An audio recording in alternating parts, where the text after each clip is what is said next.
Informasi lainnya, Saudara, arus transportasi dari Kabupaten Gayo Luwes menuju Kota Cane, Aceh Tenggara mulai normal setelah sempat tertimbun longsor di Pungke, Kecamatan Putri Betung, Gayo Luwes, Jumat lalu. Ada 2 alat berat yang dikerahkan untuk pembersihan material longsor oleh Balai Jalan Nasional Aceh. Arus transportasi dari Kabupaten Gayo Luwes menuju Kota Cane, Aceh Tenggara mulai kembali normal setelah sempat tertimbun longsor di Pungke, Kecamatan Putri Betung, Gayo Luwes, Jumat lalu. Longsor yang terjadi di jalan utama nasional ini karena curah hujan yang sangat tinggi.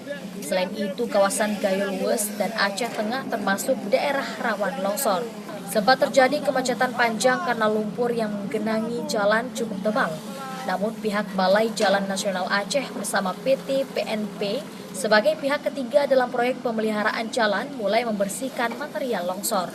Jalan itu sudah dibersihkan dan sudah dapat dilalui oleh Balai Jalan Nasional dengan menggunakan jasa pihak ketiga. Ada 2 alat berat yang dikerahkan untuk membersihkan lumpur, bahkan ada 1 unit mobil yang sempat terjebak dan nyaris tertimbun longsor, namun kini sudah berhasil dievakuasi.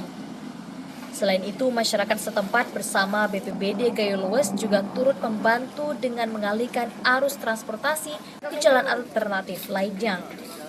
Bagi pengendara yang melalui jalur tersebut juga diharapkan agar berhati-hati, karena saat ini sedang dilakukan pembersihan material longsor.